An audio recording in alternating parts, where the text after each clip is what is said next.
Assalamualaikum warahmatullahi wabarakatuh. Alhamdulillahi rabbil alamin.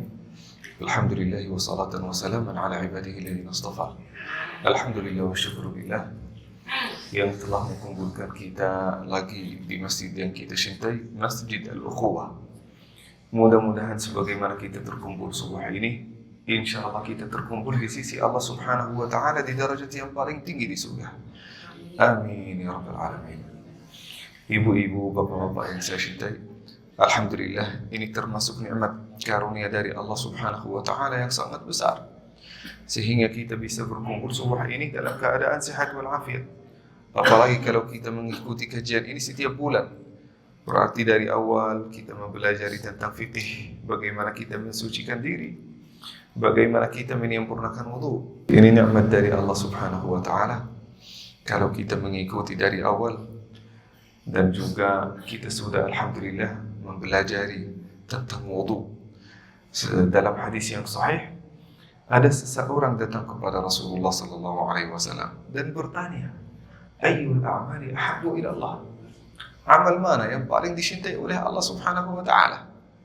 Kenapa pertanyaan ini tertuju kepada Rasulullah dan diriwayatkan dari sahabat sampai zaman kita sekarang? Karena termasuk di antara pertanyaan dan soal yang sangat penting di dalam kehidupan kita. Kita hidup di dunia ini untuk beribadah kepada Allah Subhanahu wa Ta'ala. Bagaimana kita bisa dapat cinta Allah? Bagaimana kita dapat ridha Allah Subhanahu wa Ta'ala? Dan cara yang paling singkat supaya Allah mencintai kita, supaya Allah meridai kita, melakukan ibadah yang dicintai oleh Allah Subhanahu wa Ta'ala. Nah, oleh karena itu sahabat ini bertanya kepada Rasul, ya Rasul, ayyul a'mali ahabbu ila Allah? Amal mana yang paling dicintai oleh Allah Subhanahu wa Ta'ala? Apa kata Rasulullah? As-salatu ala waqtiha. Itu amal yang paling dicintai oleh Allah Subhanahu wa Ta'ala. Salat tepat waktu. Nah, fikih salat, bagaimana kita melakukan salat, alhamdulillah kita sudah membahas di dalam kajian ini. Kata sahabat ini, "Thumma ayya ya Rasulullah?" Thumma ay. Setelah salat, amal mana yang paling dicintai oleh Allah Subhanahu wa Ta'ala? Apa kata Rasulullah? Isbaghul wudu'i 'ala al-makarih. Apa artinya isbaghul wudu'? Dalam bahasa Arab, isbagh artinya menyempurnakan. Isbaghul wudu' menyempurnakan wudu dalam keadaan susah. Apa itu keadaan susah? Saat mungkin cuaca sedang sejuk, sedang dingin, tetap kita mau menyempurnakan wudu sesuai dengan apa yang diberitakan oleh Rasulullah sallallahu alaihi wasallam. Alhamdulillah wudu kita sudah membahasnya di dalam kajian ini. Dan alhamdulillah kita akan berlanjut sampai kita menyelesaikan 5 pilar Islam. Dan hari ini kita akan membahas tentang zakat. Zakat. Mungkin ibu-ibu, bapak-bapak pernah merasakan. Nah, saya punya banyak properti. Saya punya banyak harta. Tabungan saya sudah di dalamnya miliaran atau ratusan juta. Nah, kenapa harta itu tidak membuat saya bahagia? Kenapa saya merasa kurang tenang? Kenapa saya merasa kehidupan saya ini tidak bernilai? Hanya makan, minum, tidur, mati. Bagaimana supaya kehidupan itu menjadi kehidupan yang berkah, kehidupan yang bahagia, kehidupan yang bermanfaat bagi diri kita dan kepada orang lain? Maka perlu kita evaluasi zakat di dalam kehidupan kita. Kalau kita menyempurnakan zakat, maka Allah Subhanahu wa Ta'ala akan menyempurnakan kehidupan kita, akan menyempurnakan kebahagiaan kita, akan menyempurnakan ketenangan kita. Jadi bukan harta yang banyak yang membuat kita tenang. Justru saat kita mengeluarkan sebagian dari harta itu, membahagiakan orang lain, membuat orang lain tersenyum, memudahkan urusan orang lain, maka Allah Subhanahu wa Ta'ala akan memudahkan urusan kita, akan membahagiakan kita dunia dan akhirat. Di dalam kalangan fuqaha dan ulama ada peribahasa, artinya al-jaza'u min jinsil amal. Apa artinya al-jaza'u min jinsil amal? Balasan Allah Subhanahu wa Ta'ala itu sesuai dengan apa yang kita berikan. Misal kita memberikan pemberian tertentu, pemberian ini membuat orang lain bahagia, maka Allah Subhanahu wa Ta'ala akan membahagiakan kita. Kita menenangkan orang lain, maka Allah Subhanahu wa Ta'ala akan membuat kehidupan kita tenang. Kita menyelesaikan masalah orang lain, maka Allah Subhanahu wa Ta'ala akan menyelesaikan masalah kita. Bisa bayangkan saat kita mengeluarkan zakat, berapa banyak orang yang urusannya akan dimudahkan? Banyak. Berapa banyak orang yang masalahnya akan selesai? Banyak. Berapa banyak orang yang akan bahagia dengan pemberian ini? Maka Allah Subhanahu wa Ta'ala akan memberikan kita sesuai dengan apa yang kita berikan kepada orang lain. Dan zakat itu, hadirin yang dimuliakan Allah Subhanahu wa Ta'ala, mengajarkan kita untuk tidak serakah. Manusia ini di dalam kehidupannya, di dalam gen-gennya serakah. Ingin mengumpulkan segala hal. Ingin mencapai hartanya, mencapai harta dunia dan segala isinya. Bahkan kata Rasulullah sallallahu alaihi wasallam, "Lau kana libni Adam wadiyan min dhahabin, la tamanna wadiyan akhar." Kalau anak Adam ini sudah memiliki gunung dari emas, maka dia belum puas, belum kenyang. Dia akan berharap kalau punya 2 gunung.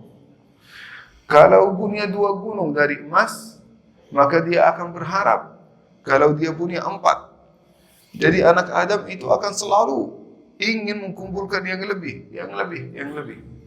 Sampai kita beriman kepada Allah Subhanahu wa Ta'ala dan mengamalkan syariat Islam. Kalau kita sudah mengamalkan syariat Islam, kita akan tarbiyah. Kita akan dididik. Sehingga insya Allah kita tidak akan pernah kikir, tidak akan pernah bakhil, dan juga kita tidak akan pernah serakah. Apapun yang diberikan dari Allah Subhanahu wa Ta'ala kepada kita, kita harus sadar bahwasanya bukan 100% dari pemberian itu milik kita, tetapi ada sebagian dari itu yang harus disalurkan kepada orang-orang yang membutuhkan. Berapa banyak harta yang harus disalurkan kepada orang lain? Ini insya Allah yang kita akan kaji hari ini. Dan mudah-mudahan kalau kita tidak selesai, kita akan berusaha untuk menyelesaikannya minggu depan atau mungkin bulan depan. Mudah-mudahan kita usahakan untuk menyelesaikannya hari ini dengan cara yang mudah. Kita hari ini belajar bukan untuk menjadi ustadz, bukan untuk menjadi ulama, tetapi bagaimana kita mempraktiknya dalam kehidupan kita sehari-hari. Sehingga kalau kita punya harta, apapun macamnya, apapun hasilnya, kita bisa mengeluarkan zakat sesuai dengan apa yang diperintahkan oleh Allah Subhanahu wa Ta'ala dan Rasulnya. Zakat itu kata Allah Subhanahu wa Ta'ala, "Khudh min amwalihim shadaqatan tutahhiruhum wa tuzakkihim biha." Jadi sebenarnya di dalam Al-Quran kadang-kadang zakat itu namanya sedekah. Beda kalau mungkin kita di Indonesia, di sini kadang-kadang kita sedekah itu sendiri. Infak itu beda dibandingkan dengan zakat. Zakat itu yang wajib. Sebenarnya di dalam Al-Quran kadang-kadang Allah Subhanahu wa Ta'ala menyampaikan bahwasanya zakat itu bisa jadi sedekah. Tetapi bukan semua zakat adalah sedekah. Maaf, semua zakat adalah sedekah, tetapi bukan semua sedekah adalah zakat. Nah, sedekah itu apa yang kita berikan kepada orang lain. Apapun, bahkan kita tersenyum kepada orang lain, membuat orang lain tenang dan bahagia dengan senyuman kita, itu termasuk sedekah. Saat kita bersikap, saat kita berakhlak, akhlak yang baik, itu termasuk juga sedekah. Saat kita memberikan saran, saat kita menyelesaikan masalah orang lain, itu termasuk sedekah. Tetapi ada bagian wajib dari sedekah itu namanya zakat. Namanya zakat. Zakat itu hadirin yang dimuliakan Allah Subhanahu wa Ta'ala sesuai dengan harta yang diberikan dari Allah Subhanahu wa Ta'ala kepada kita.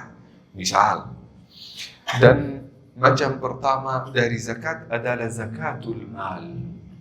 Apa itu zakatul mal? Mal artinya harta. Zakatul mal, harta. Di zaman Rasulullah sallallahu alaihi wasallam tidak ada rupiah, tidak ada dolar, tidak ada uang yang kita pakai di zaman kita sekarang. Di zaman Rasulullah sallallahu alaihi wasallam, harta saat itu atau uang yang digunakan untuk jual beli biasanya adalah emas atau perak. Al-dhahab wal fiddah.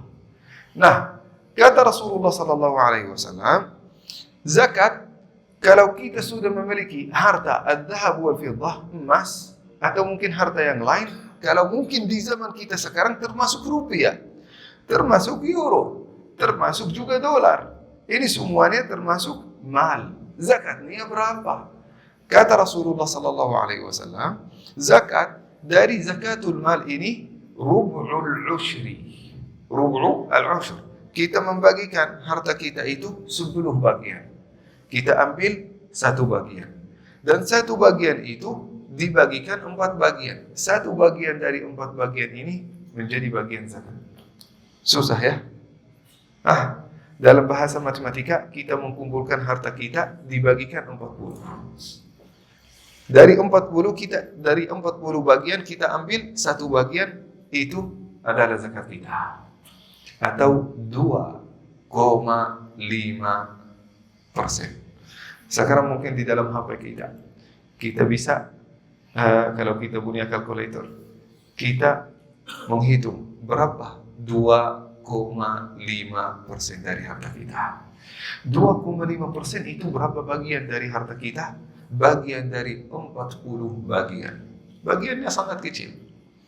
Tetapi kalau ada seseorang, kalau ada manusia sudah dikuasai dengan perasaan pelit, bakhil, kikir, serakah, akan menganggap 2,5% atau 1 bagian dari 4 bagian dari 40 bagian itu termasuk besar dan sangat penting. Padahal kalau kita hitung bagian dari 40 bagian itu kadang-kadang tidak ada artinya. Maka kata Allah Subhanahu wa taala, bagian ini menjadi milik orang lain. Nah, orang lain ini siapa? Perlu kita belajar berapa atau siapa yang pantas untuk menerima zakat kita. Bukan saya yang menyampaikan, bukan Rasul juga, tetapi tersampaikan oleh Allah Subhanahu wa taala dalam surat Al-Baqarah. Kata Allah Subhanahu wa taala, "Innamas shadaqat", zakat hanya tersalurkan kepada asnaf ini. Yang pertama, lil fuqara, fakir, wal masakin, wal 'amilina 'alaiha. Fuqara, fakir, miskin. 'Amilina 'alaiha. Apa artinya al-'amilina 'alaiha? Yang kerjanya satu-satu kerjanya dan aktivitasnya hanya untuk mengumpulkan zakat dan menyalurkannya kepada orang lain. Mungkin sekarang lembaga-lembaga zakat termasuk di antara al-'amilina 'alaiha. Tetapi ada beberapa persyaratan. Nanti insya Allah kalau ada waktu hari ini kita akan membahas tentang yayasan-yayasan seperti ini. Mana yayasan yang benar-benar mengamalkan fikih zakat dan mana yayasan yang tidak termasuk kriteria zakat dan infak yang pantas kita salurkan infak kita dan harta kita melalui yayasan ini. Lil fuqara, fakir, miskin, 'amilina 'alaiha, yang bekerja untuk menyampaikan zakat kita kepada orang-orang yang berhak untuk menerimanya. Jadi mereka berhak untuk ambil beberapa persen saja dari zakat tersebut. Nanti berapa persen kita akan membahas tentang ini, karena ini lumayan pembahasan ulama dan fuqaha tentang al-'amilina 'alaiha cukup banyak. Wal mu'allafati qulubuhum, yang baru masuk Islam atau mungkin belum masuk Islam. Kalau dengan harta kita mengeluarkan harta untuk media, untuk mungkin membantu, untuk melunasi hutangnya. Saat kita membantu dia, kemungkinan besar dia akan masuk Islam. Ini termasuk al-mu'allafati qulubuhum. Wa fir riqab. Di zaman Rasulullah sallallahu alaihi wasallam masih ada hamba sahaya. Masih banyak manusia yang diperbudak. Yang manusia ini dianggap milik manusia yang lain. Maka supaya kita membebaskan dia, kita butuh harta tertentu. Bisa kita mengeluarkan bagian dari zakat. Di zaman kita ini hampir mungkin sudah tidak berlaku lagi. Tidak berlaku lagi. Wa fir riqab wal gharimina. Apa artinya al-gharimin? Yang hutangnya banyak, terlilit hutang. Dia terjebak dalam hutang, entah itu pay later, atau mungkin pinjol, atau mungkin hutang dari bank. Dia saking banyak hutangnya, dia tidak mungkin dan tidak akan pernah bisa melunasi hutangnya. Maka boleh kita mengeluarkan bagian dari uang zakat untuk membantu orang ini. Wal gharimina wa fi sabilillah. Fi sabilillah, apapun yang fi sabilillah, termasuk Masjidil Ukhuwah ini, boleh kita mengeluarkan bagian dari zakat kita untuk menyelesaikan bangunan. Ini termasuk fi sabilillah. Kalau ada pondok pesantren yang benar-benar pondok pesantren ini ilmu yang disampaikan di dalamnya itu bermanfaat bagi umat, bermanfaat bagi umat Islam dan bermanfaat bagi bangsa kita, boleh kita mengeluarkan zakat kita. Bukan kita mencari pesantren, maaf, banyak pesantren-pesantren itu hanya memanfaatkan, bukan bermanfaat untuk umat, tetapi bermanfaat untuk kiainya. Kita perlu berbicara jujur di sini. Dan kita ingin menyampaikan beberapa kritis-kritis yang membangun, bukan untuk menghancur. Banyak dari pesantren-pesantren ini bukan bermanfaat untuk umat, tapi bermanfaat untuk pemilik pesantren dan mungkin keturunannya setelah dia mati. Maka perlu kita memilih pesantren mana yang bermanfaat untuk bangsa, bermanfaat untuk negara, dan bermanfaat untuk umat Islam. Ini termasuk fisabilillah. Fisabilillah juga kita menggali sumur, supaya sumur itu menjadi mengalir manfaatnya kepada orang lain. Fisabilillah. Kita membangun rumah sakit yang digratiskan, atau mungkin biayanya biaya yang sangat sederhana bagi miskin dan fakir. Maka itu termasuk fisabilillah. Semuanya termasuk fisabilillah. Atau kita sedekah untuk pasukan negara. Di sini mungkin di Indonesia TNI. Kita boleh, mereka bisa menjadi salah satu mustahik untuk zakat kita kalau mereka selalu menegakkan jihad fisabilillah. Kalau tidak menegakkan jihad fisabilillah, ini hal yang lain. Wa fi sabilillah wa ibnis sabil. Wa ibnis sabil yang dalam perjalanan. Yang dalam perjalanan, musafir datang dari negara lain, melintas atau mungkin hanya lewat dari Indonesia atau mungkin dari kota lain, lewat dari Bandung, mungkin lewat ke Masjidil Ukhuwah, maka kita boleh mengeluarkan bagian dari zakat kalau dia membutuhkan. Saya sendiri hadirin yang dimuliakan Allah Subhanahu wa taala, menjadwalkan sebulan sekali saya pakai motor sendiri. Kemana? Supaya saya mengajarkan surat Al-Fatihah dan surat-surat pendek ke pelosok-pelosok, ke desa-desa yang tidak pernah dikunjungi oleh ustaz-ustaz. Dan alhamdulillah banyak orang-orang mungkin di perjalanan itu menyambut saya dengan baik. Yang punya pisang kasih pisang, yang punya buah kasih buah, yang punya makanan kasih buah, ya makanan sesuai dengan kebutuhan saya di dalam perjalanan. Begitu juga Ibnu Sabil ini, sedekah yang diberikan kepada dia, zakat yang diberikan kepada dia sesuai dengan kebutuhan dia dalam perjalanan, bukan untuk berkaya diri, bukan untuk memperkaya diri. Adapun juga di zaman kita sekarang ada orang yang mungkin musafir sambil vlog.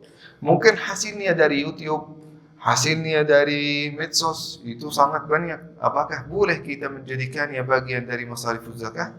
Tidak. Karena sekarang sudah menjadi orang kaya. Justru dia harus memberikan zakat, bukan menerima zakat. Ini yang namanya masarifuz zakah. Jadi kalau kita dengar masarifuz zakah, itu adalah 8 asnaf. 8 asnaf yang berhak untuk menerima zakat kita. Kadang-kadang banyak manusia yang ingin menerima meskipun dia orang kaya. Orang kaya itu kalau menerima zakat, maka zakat itu akan menjadi api di dalam perutnya sampai hari kiamat. Dan ini hadirin yang dimuliakan Allah Subhanahu wa taala yang saya melihat. Saya diberi amanah untuk menjadi pemimpin haji, pemimpin ibadah haji TPIH dari Kementerian Agama. Dan saat itu kebetulan saya mengundang sahabat saya, beliau Syekh di Riyadh di Saudi. Undang beliau untuk menyampaikan ceramah kepada jamaah Indonesia. Beliau menyampaikan ceramah dan Masya Allah Syekh ini terlihat gagah, besar, gemuk, tidak kecil seperti saya.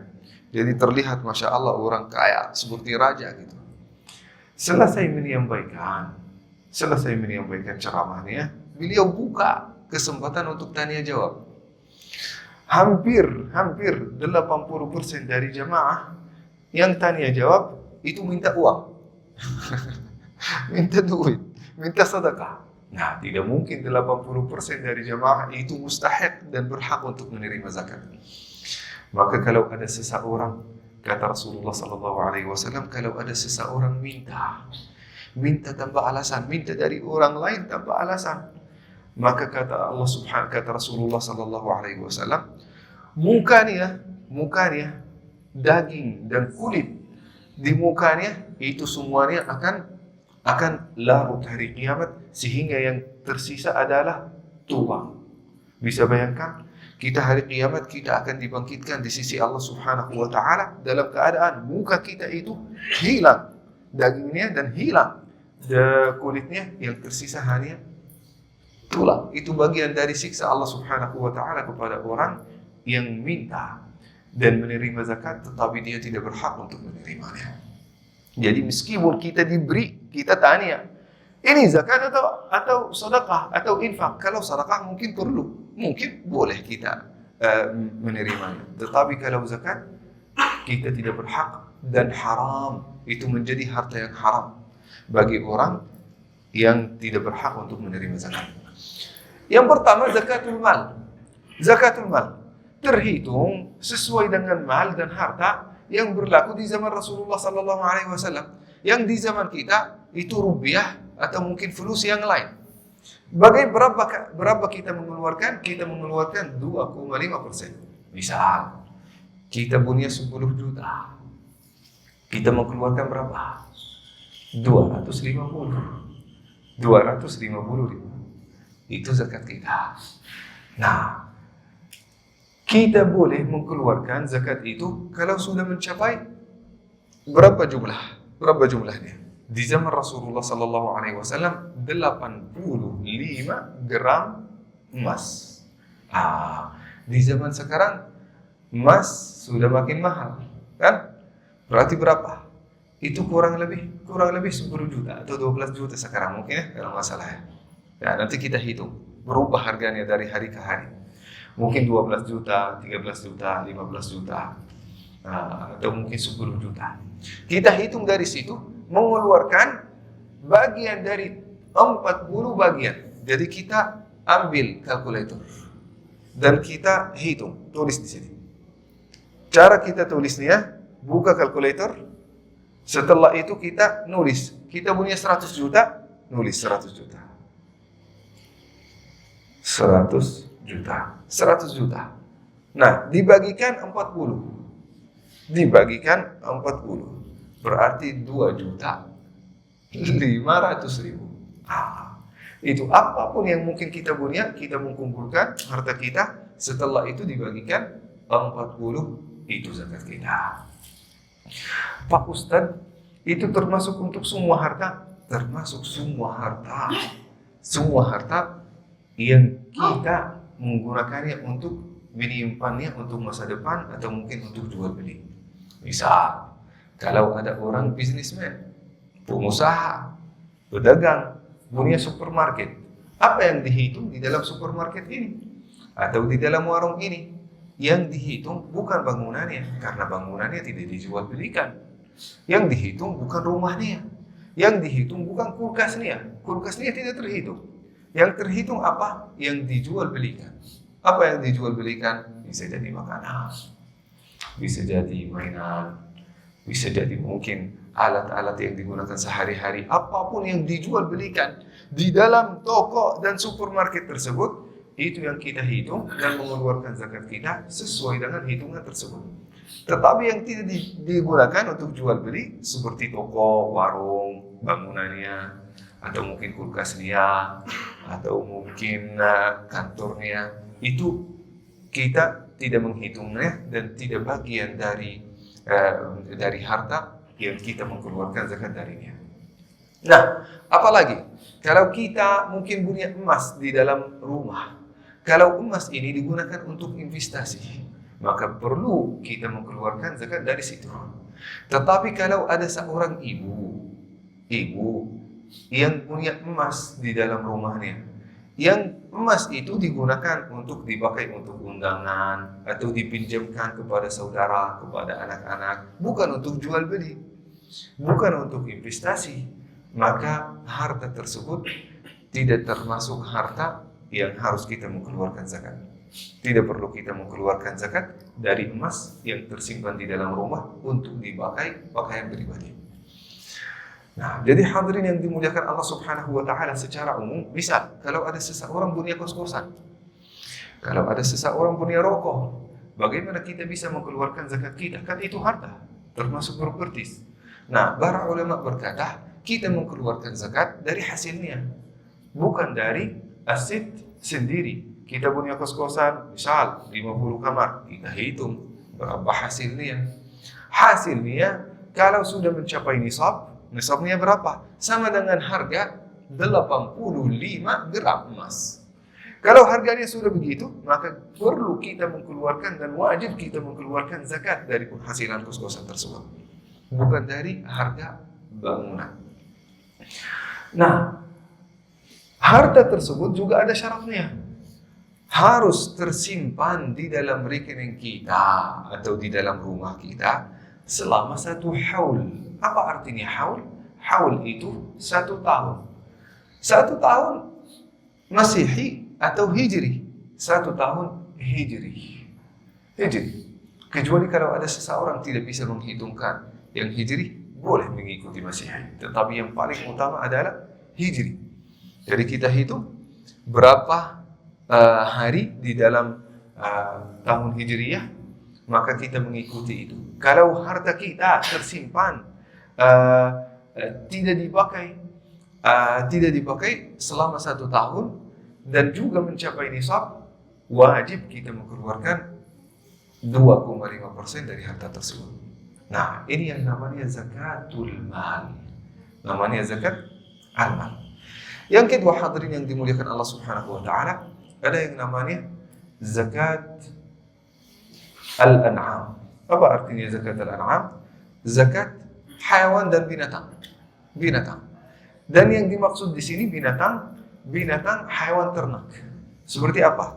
Domba, kambing, sapi, unta, kerbau. Yang dipelihara untuk apa? Untuk bisnis jual beli. Supaya kita menganggapnya sebagai bisnis. Misal, kalau kita punya unta, kalau kita punya sapi, yang tidak digunakan untuk jual beli, tetapi sapi tersebut atau unta tersebut digunakan untuk transportasi, digunakan seperti mungkin beberapa negara di Timur Tengah atau di desa masih sampai sekarang menggunakan kerbau untuk menanam, untuk usaha sawah kan, maka itu tidak termasuk di antara harta yang wajib kita mengeluarkan zakat dari zakatul an'am. Nanti kita hitung dari zakatul mal. Kita hitungnya dari zakatul mal, bukan dari zakatul an'am, zakat binatang. Zakat binatang itu hadirin yang dimuliakan Allah Subhanahu wa taala, kalau digunakan untuk beranak, setelah itu dijual beli, maka kita mengeluarkan. Kalau kita punya domba atau kambing, kita nunggu. Kalau angkanya sudah 40, maka perlu kita mengeluarkan 1 domba atau kambing dari 40. Sama dengan bagian dari 40 tadi. Kalau sapi, kita nunggu sampai 30. Kalau sudah 30, kita mengeluarkan 1. Kalau unta, kita nunggu sampai 5. Kita punya 5 unta, maka kita mengeluarkan 1 unta? Enggak. Kita mengeluarkan harga domba atau kambing. Yang mana yang lebih baik, yang lebih mudah bagi kita keluarkan. Itu kalau unta. Nah, apakah harus kita nunggu sampai 1 tahun? Kalau di zakatul an'am, tidak. Begitu kita sudah punya 40 domba dan kambing, kita mengeluarkan zakatnya. Begitu kita sudah punya 30 sapi, kita keluarkan zakatnya. Begitu kita sudah mencapai 5 unta, langsung kita mengeluarkan zakatnya. Pak Ustadz, saya punya hewan yang lain di dalam rumah. Misal, saya punya kuda, saya punya kucing, saya punya anjing, saya punya burung-burung yang lain, ayam, saya punya ayam. Itu gimana saya mengeluarkan zakatnya? Zakatnya sesuai dengan zakatul mal tadi. Jadi kita hitung, kalau kita menggunakan misal jual beli kucing, jual beli kuda, jual beli ayam atau mungkin telurnya, maka kita hitung ini harganya berapa. Harganya berapa dan kita mengeluarkan 2,5%. Jadi kita disalurkan sesuai dengan zakatul mal yang pertama. Nah, ada zakat yang berikutnya. Tetapi sebelum kita menjelaskan yang berikutnya, syarat dari zakatul an'am ini, zakat domba, kambing, sapi, dan unta, syaratnya saibah. Apa artinya saibah? Makan dari bumi. Jadi maksudnya kita tidak memberikan makan, tidak ada usaha untuk memberikan makan. Tapi kalau kita ngarit, kalau kita beli makanannya, kalau kita beli pakannya, maka itu termasuk dimasukkan ke dalam zakatul mal. Jadi kita hitung berapa untungnya, setelah itu kita mengeluarkan 2,5%. Nah, bukan tidak termasuk zakatul an'am. Zakatul an'am itu syaratnya, itu makan dari bumi, makan sendiri dari bumi. Kita tidak ada usaha untuk menyediakan makanan tersebut. Hampir 100% dari an'am di zaman kita sekarang, hampir 100% kita yang memberikan pakan, kita ada usaha untuk mengarit, mengumpulkan makanan untuk binatang tersebut. Maka termasuk zakatul mal. Jadi ilmu yang paling utama dalam zakat adalah zakatul mal, yaitu 2,5%. Nah, setelah itu hadirin yang dimuliakan Allah Subhanahu wa taala, ma kharaja minal ardh. Ini yang punya sawah, yang punya properti sawah, menanam. Maka di dalam sawah ini hadirin yang dimuliakan Allah Subhanahu wa taala ada dua macam. Macam pertama, kita tidak pernah siram, kita tidak pernah memberikan air. Airnya 100% itu dari hujan. Maka kita mengeluarkan 10% dari hasil tanah tersebut. Saat kita panen, pas kita panen, jangan nunggu sampai 1 tahun. Pas kita panen, kita sudah dapat panen, lalu kita mengumpulkan. Kalau saat kita mengkilo, itu kilonya di atas 650 kilo. Kalau di atas 650 kilo, maka kita mengeluarkan 10% dari hasil sawah tersebut kalau kita bergantung pada hujan. Kalau kita siram, kita mengeluarkan berapa? Ada beberapa ulama berkata termasuk zakatul mal. Tetapi jumhur ulama, kebanyakan ulama berkata 5%. 5% kalau kita siram. Pak Ustadz, kalau sebagian dari hujan dan sebagian dari siram, kita mengeluarkan berapa? 10 atau 5%. Maka kita melihat mana yang lebih banyak. Yang lebih banyak hujan atau saat kita siram. Nah, kalau lebih banyak hujan, maka kita mengeluarkan 10%. Kalau mungkin lebih banyak kita nyiram dan biayanya lumayan tinggi untuk menyiram, maka kita mengeluarkan 5%. Tapi 5% itu dari semua makanan atau mungkin semua hasil dari tanah. Para ulama menyampaikan beberapa syarat.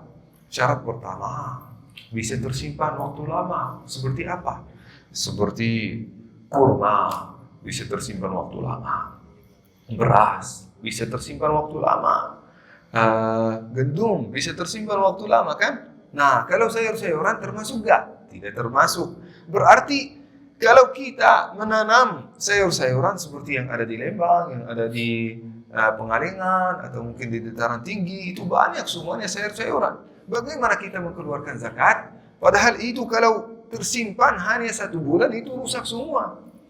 Nah, para ulama berkata, sayur-sayuran termasuk zakatul mal, tetapi bukan zakat ma kharaja minal ardh. Zakatul mal yang pertama, 2,5% hasilnya. Begitu kita harvest, kita nunggu hasilnya, duitnya yang kita sudah jual. Kita jual sayur-sayuran. Kita simpan uangnya sampai berapa lama? 12 bulan. 12 bulan Hijriyah. Kalau masih ada duitnya, masih ada hartanya, maka kita mengeluarkan bagian dari 40 bagian dari harta tersebut. Nah, ini yang namanya ma kharaja minal ard. Ma kharaja minal ard. Ada beberapa tafsirnya. Nah, dari situ hadirin yang dimuliakan Allah Subhanahu wa taala, kita bisa memahami az-zakat secara keseluruhan. Apa yang kita jual beli, apa yang kita menggunakannya untuk investasi, itu yang perlu kita mengeluarkan zakat darinya. Misal, kalau kita punya rumah mewah, rumah yang mungkin di kota baru, apakah kita perlu menghitung berapa harga rumah tersebut dan mengeluarkan zakat? Tidak ada zakatnya. Bahkan disepakati oleh ulama, tidak ada zakat dari properti yang kita gunakan sehari-hari. Tetapi kalau kita punya beberapa rumah, tergantung niat kita itu untuk apa.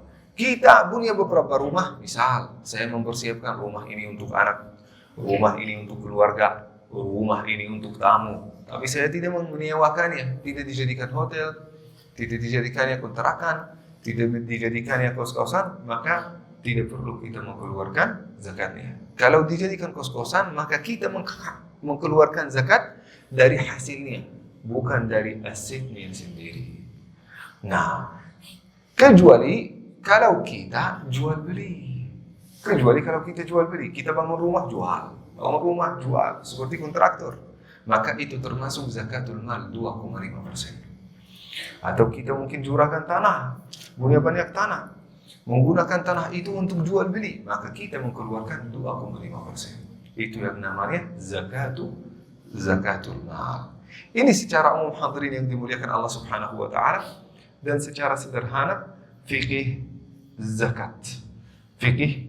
Apakah zakat itu wajib? Sangat wajib.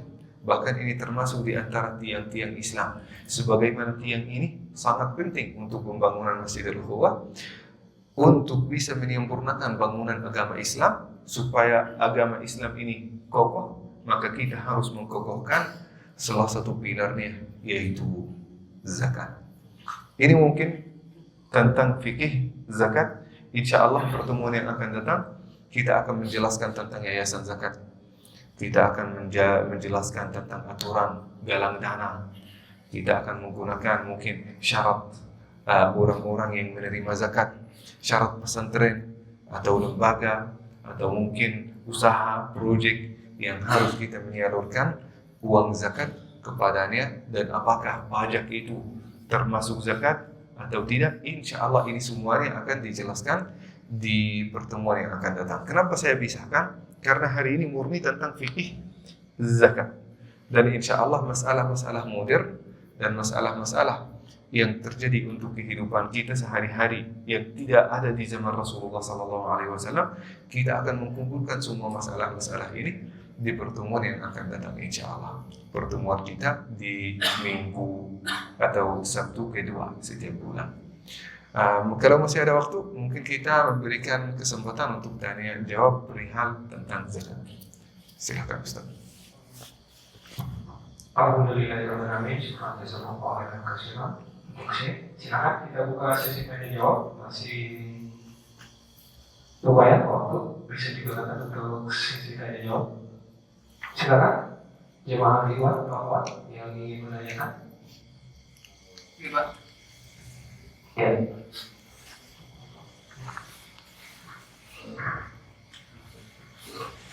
Assalamualaikum warahmatullahi wabarakatuh. Waalaikumsalam warahmatullahi wabarakatuh. Nama saya Edi dari Kota Bali. Siapa ini? Yang perlu saya tanyakan adalah tentang penerima zakat yang sesuai dengan tadi diberikan oleh Pihak Pemerintah. Yang perlu saya tanyakan adalah mengenai goib apa yang punya hutang. Tapi hutang itu bukan untuk keperluan hidup, bukannya untuk gaya hidup lah, istilahnya gaya hidup bukan keperluan hidup. Apakah itu termasuk penerima apa diperbolehkan untuk menerima atau bagian dari zakat itu, Pak? Karena banyak orang berhutang, tapi untuk gaya hidup bukan untuk keperluan hidup Pak. Baik. Untuk itu mohon tausiahnya akhir kata bagi untuk berkaya. Assalamualaikum warahmatullahi wabarakatuh. Waalaikumsalam. Masya Allah, ini tadi saya juga rencana untuk menjelaskan tentang aturan hutang ini, tetapi terlupakan, alhamdulillah diinginkan oleh Mukarram Bapak. Nah, ini izinkan sebelum saya jawab ini menjelaskan sesuatu yang tidak dijelaskan tadi. Saat kita hitung harta kita, apakah ini sudah wajib kita mengeluarkan zakat? Kita mengumpulkan total harta kita dan dikurangi total hutang kita. Misal kalau kita punya 10 juta dan 10 juta itu katakanlah itu nisab, sudah wajib kita mengeluarkan zakat. Tapi kita ingat, saya masih punya hutang ke bank. Hutangnya berapa? Hutangnya 3 juta. Hutangnya 5 juta. Berarti engkau tidak wajib mengeluarkan zakat. Tidak wajib mengeluarkan zakat. Karena total harta itu kita mengurangi hutangnya tidak termasuk nisab, tidak termasuk di antara orang-orang yang wajib mengeluarkan atau memberikan zakat. Itu secara umum. Nah, kalau pertanyaan Bapak, di antara orang-orang yang berhak untuk menerima zakat adalah orang yang terlilit hutang, sehingga dia tidak bisa bayar hutang tersebut dan gaya kehidupannya, makanan, minumannya itu susah gara-gara mungkin cicilan yang dia harus bayar setiap bulan. Tetapi orang ini ketika meminjam uang itu bukan untuk kebutuhannya, tetapi untuk gaya hidup, gaya-gayaan gitu ya, beli HP baru, beli laptop baru, mungkin renovasi rumah gitu ya, yang mungkin tidak butuh direnovasi gitu, untuk gaya hidup gitu ya. Maka kita siapa yang menilai itu? Yang menilai itu adalah ahli fikih. Akan melihat berurangan ya, kita tidak bisa secara umum. Ini apakah dia mustahik, berhak untuk menerima zakat kita atau tidak? Kalau menurut saya tidak berhak. Kalau kita memberikan dan melunasi hutangnya, ini berarti kita memotivasikan dia untuk berhutang lagi untuk gaya hidup. Dan ini tidak termasuk di antara keadilan agama Islam. Maka orang yang seperti itu kalau sudah terbukti dia hanya berhutang bukan untuk kebutuhan, tapi untuk gaya-gayaan, maka tidak termasuk di antara orang yang berhak untuk menerima zakat. Barakallahu fiik. Jazakallah khair. Silahkan, ada satu lagi juga yang belum dijelaskan. Misal, kalau hasil dari hutan, pohon-pohon yang ada atau hutan ya. Misal ada beberapa orang yang mencari rezeki dari sana. Misal di antara orang-orang yang cari madu gunung atau madu hutan. Dan madu itu tidak pernah diusahakan, mereka tidak memproduksi sendiri. Mereka mencarinya dari gunung, mencarinya dari hutan. Apakah kita mengeluarkan zakat dari situ? Kita mengeluarkan 10%. Sebagaimana tanaman yang kita tidak pernah, tidak ada usaha untuk menyiramnya, 10%. Begitu juga yang kita kumpulkan dari hutan. Itu berapa? 10% kalau digunakan untuk jual beli, untuk diinvestasikan atau mungkin untuk dapat untung dari situ. Nah, kalau kita menemukan harta itu bukan milik kita. Kita lagi menggali fondasi rumah, dapat harta di situ. Harta itu sudah tersimpan puluhan tahun dari orang-orang terdahulu. Nah, maka perlu kita tahu kalau harta itu disimpan oleh muslim, seorang muslim, maka kita itu hak ahli waris. Kalau kita sudah tahu ini siapa yang menyimpannya, maka kita menyalurkannya kepada ahli warisnya. Tetapi kalau dia non muslim dan kita sudah tidak kenal siapa keluarganya, maka kita mengeluarkan zakatnya. Zakatnya berapa? Khumus. Apa itu khumus? 5%. Nah, kalau zakatul ma'adin, misal kita dari minyak bumi, kita juga ada nikel sekarang ya kan? Nikel, minyak bumi, itu zakatnya gimana? Zakatnya itu hadirin yang dimuliakan Allah Subhanahu wa taala. Kalau kita 100% kita yang mengeluarkannya, kalau kita 100% dan tidak ada negara, anggaplah tidak ada negara. Kita sendiri yang mengalirnya dan mengeluarkannya, maka zakatnya dari 10% sampai 20%. ada perbedaan di antara ulama. Tetapi kalau kita sudah menjadi warga negara di negara tertentu seperti Indonesia, maka kita harus taat. Taat kepada siapa? Kepada waliul amri. Aturan yang disusun, yang dibuat oleh waliul amri. Waliul amri kita di sini pemerintah. Kita taat kepada pemerintah, ikut aturan pemerintah. Jadi saat kita mengikuti aturan pemerintah, ini bagian dari syariat Islam insyaallah. Silahkan kalau ada pertanyaan berikutnya. Bismillahirrahmanirrahim. Assalamualaikum warahmatullahi wabarakatuh. Waalaikumsalam. Terima kasih saya atas kesempatan saya bertanya. Saya dari Jakarta, betul saya tinggal di sini juga Pak. Yang ingin saya tanyakan ini Pak, kami sholat dan zakat itu hampir 12 kali semoga bergandengan terus Pak di dalam Al-Quran. Jadi ini bahasa Ya, saya dengar suaranya. Tambah mikrofonnya bisa. Jadi karena bahasan zakat ini dengan sholat ini agak sedikit sangat menjadi sedap kalau saya kita abaikan dengan sholat. Betul. Jadi zakat ini kalau saya kita bahas memang sangat penting kita bahas. Cuma pertanyaan begini saya. Tadi kan digambarkan oleh saya seakan-akan itu adalah harta-harta kita dan harta yang memang betul-betul bersih gitu. Bagaimana kalau seandainya harta yang kita dapatkan itu subhat semuanya, kita punya keraguan. Contohnya, kalau tadi kata saya bilang ada jual beli rumah. Jual beli di rumah di situ kan kita tidak pure seperti jual beli yang Rasul sunahkan. Itu yang akan sering melibatkan dengan adanya bunga riba. Jadi kan di situ ada sedikit keraguan juga. Apakah harta kita itu semuanya bersih yang harus kita kerjakan itu harus benar-benar pure bersih atau apa adanya saja? Terus yang kedua ini adalah kita kan sekarang lagi dituntut masalah pajak oleh pemerintah. Nah, apa korelasinya antara pajak yang dibebankan kepada kita yang semakin hari semakin besar dengan zakat? Bagaimana cara mensiasati itu? Itu saja mungkin dari saya. Terima kasih. Wassalamualaikum warahmatullahi wabarakatuh. Masya Allah. Ini dua pertanyaan yang sangat susah Pak. Yang pertama, yang terkait mungkin syubhat. Ya memang zaman kita sekarang Rasulullah SAW pernah menyampaikan, "Man lam yusibhu riba, asabathu rihar riba." Kalau ada seseorang berusaha untuk menjauhkan diri dari riba, tetap dia kena rih riba atau baunya riba. Sedikit dari riba, setiap orang di antara kita. Nah, sebenarnya riba itu harus dipisahkan dengan sedekah, dengan infak, dengan zakat. Jadi kita zakat ini urusan harta yang kita pegang sekarang. Kita pegang berapa hartanya, keluarkan 2,5%. Atau berapa yang sudah sesuai dengan penjelasan kita tadi. Kalau riba itu termasuk dosa besar yang harus dihindari. Bukan gara-gara kita melakukan riba, kita mengeluarkan zakat. Tidak ada kaitannya.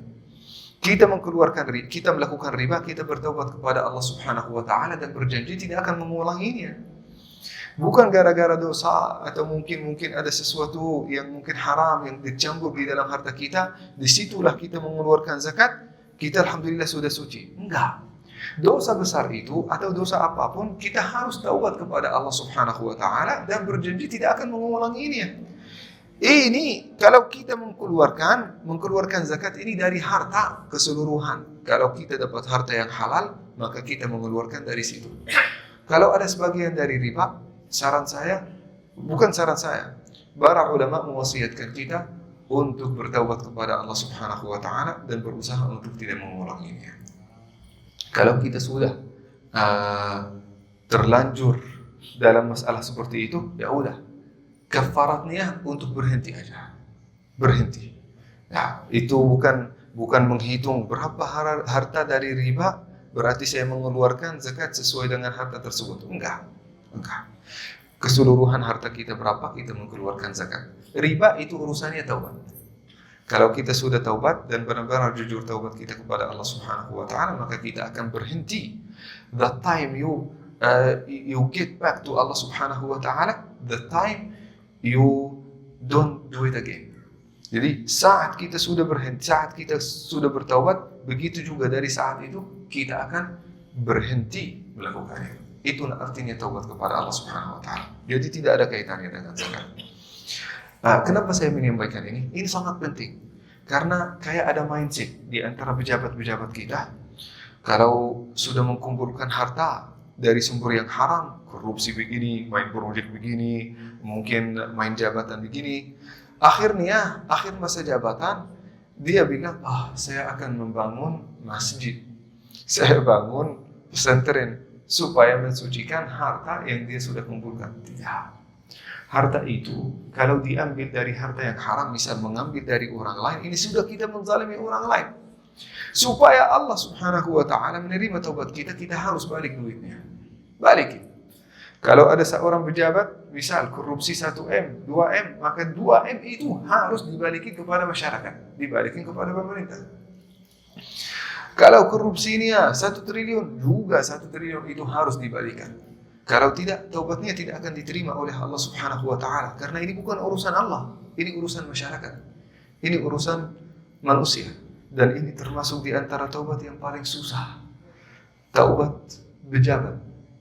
Taubat pejabat. Karena kezalimannya dan urusannya bukan sama orang, bukan 1 orang, 2 orang, tapi jutaan orang. Itu rakyatnya. Bisa bayangkan kalau ada seorang menjadi wali kota Bandung, 3 juta orang.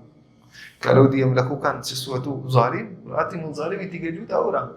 Kalau jadi gubernur Jawa Barat, 50 juta, lebih susah lagi. Nah, maka itu urusannya dengan taubat. Dan syarat taubat, kalau itu urusannya dengan manusia, harus membalikan hak manusia tersebut. Tapi kalau taubat, kalau riba, ini urusannya dengan Allah Subhanahu wa taala. Maka kita bertaubat, berhenti, taubatan nasuha. Setelah itu kita mengumpulkan harta kita, hitung berapa nisab dan juga berapa yang kita harus keluar dari harta kita untuk zakat, 2,5%. Itu pertanyaan pertama. Pertanyaan yang kedua terkait pajak. Terkait pajak, berebutan di antara ulama itu sangat banyak. Tetapi saya meringkaskannya dalam mungkin 1 menit. Para ulama berkata, kalau yang pemerintah ini dan negara ini negara Islam, syariatnya dan undang-undangnya itu semuanya sesuai ajaran Islam, maka boleh kita menganggap pajak itu bagian dari zakat. Atau mungkin pajak itu atau zakat itu bagian dari pajak. Nah, boleh. Saat kita bayar pajak itu bisa dianggap sebagai zakat. Karena undang-undangnya itu semuanya agama Islam. Tetapi kalau kita bayar pajak, mohon maaf, bayar pajak, maka maaf, melayani ahli maksiat, melindungi night club atau diskotik, atau menyediakan minuman keras, atau maaf, impor daging-daging yang haram, atau mohon maaf, memberikan pelayanan-pelayanan kepada ahli maksiat. Nah, ini hasil dari pajak kita. Nah, maka para ulama berkata, tetap wajib kita mengeluarkan zakat, karena saat kita mengeluarkan pajak belum tentu uang tersebut akan tersalurkan sesuai dengan 8 asnaf. Kan 8 asnaf itu sudah jelas. Maaf. Misal lokalisasi prostitusi dan pelacuran. Itu dilindungi dengan uang zakat, dari uang pajak. Apakah kita bisa menganggapnya zakat? Enggak bisa. Karena harus itu 8 asnaf. Tidak ada satu pun di antaranya menyebutkan kita menggunakannya untuk melayani ahli maksiat. Maka tidak termasuk, kalau mungkin di negara kita sekarang yang tidak menegakkan syariat Islam, maka tidak termasuk. Apalagi tidak bisa membedakan pajak dari kafir, dari muslim, dari orang yang ingin mengeluarkan zakat, dari orang yang tidak, itu semua dicampur aduk, dan ini semuanya dijadikan uang dan harta pemerintah. Maka tidak termasuk, Pak, kecuali kalau negara itu menegakkan syariat Islam di dalamnya. Jazakallah khair. Barakallahu fiik. Alhamdulillah. Silakan satu pertanyaan terakhir mungkin apabila ada dari jamaah. Silakan.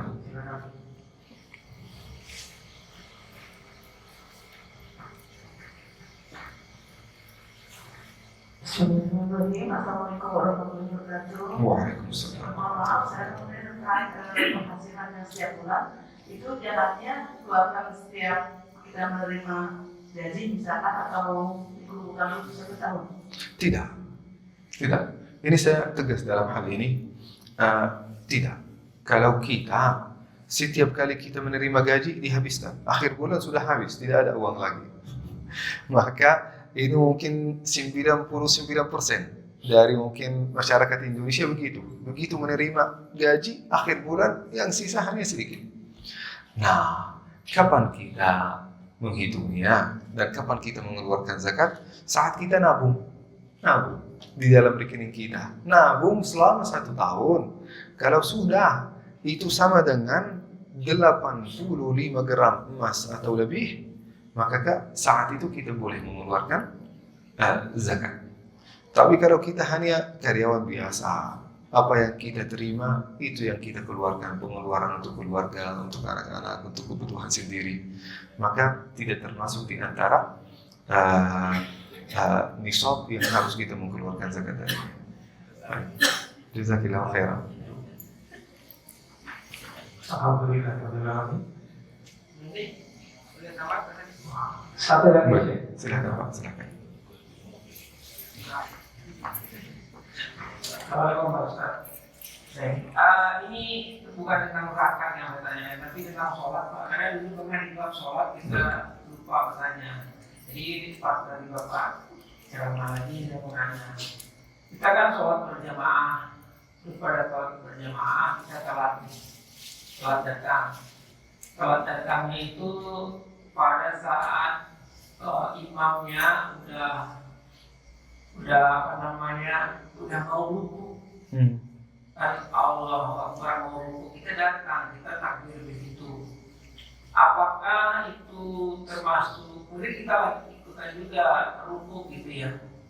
Apakah itu kemudian berdiri di rakaat kedua? Apakah itu yang kita ikut ruku itu sudah dihitung sebagai 1 rakaat yang sempurna? Atau nanti setelah 4 rakaatnya imam salam kita mengulang 1 rakaat lagi Pak. Terima kasih. Assalamualaikum warahmatullahi wabarakatuh. Waalaikumsalam warahmatullahi wabarakatuh. Ini pertanyaan sangat penting. Misal, kita datang masbuk, imamnya sudah ruku', kita sempat ikut ruku' sama imam. Maka saat itu ada beberapa persyaratan supaya bisa terhitung sebagai rakaat yang sempurna. Yang pertama, kita mulai dengan takbiratul ihram, karena takbiratul ihram itu rukun salat, harus tetap kita.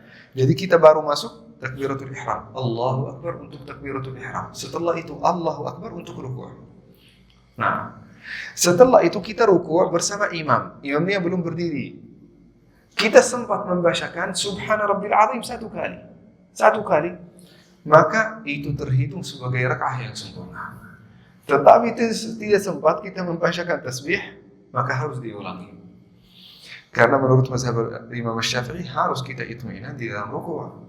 Itminan itu waktunya sama dengan 1 tasbihah, yaitu Subhana Rabbil Azim. Subhana Rabbil Azim. Kalau sempat kita membacakannya sebelum imam membacakan Sami Allahu liman hamidahu, maka itu termasuk insya Allah rakaat yang sempurna. Tetapi kalau kita tidak sempat, boleh kita ikut ruku', tetapi kita mengulangi ini setelah salam. Nah, mudah-mudahan jelas. Ya, alhamdulillah ya Rabbil alamin. Setelah bisa mengulangi kasih tahu Pak Ustaz seluruh jamaah. Mungkin untuk sih, untuk bagian pagi hari ini. Baik, jazakallah khair Ustaz Sandi. Jazakumullah khair ibu-ibu, bapak-bapak atas kehadiran hari ini. Insya Allah pertemuan yang akan datang kita akan berusaha untuk menyelesaikan semua masalah-masalah zakat. Khususnya yang tadi ditanyakan mungkin secara pajak dan juga penyaluran zakat kepada lembaga-lembaga ini sangat penting. Karena banyak di antara kita bingung bagaimana kita menyalurkannya dan kepada siapa. Dan kita mendahulukan siapa di atas siapa. Kan ada 8 asnaf. Siapa yang paling diprioritaskan? Maka insya Allah itu semuanya akan dibahas di pertemuan yang akan datang. Mudah-mudahan apa yang kita sudah sampaikan menjadi bermanfaat bagi kita semua. Yang ingin bertanya, insya Allah semua pertanyaan akan dijawab. Bisa tanya kepada saya langsung, bisa DM di Instagram saya. Insya Allah semua pertanyaan akan dijawab.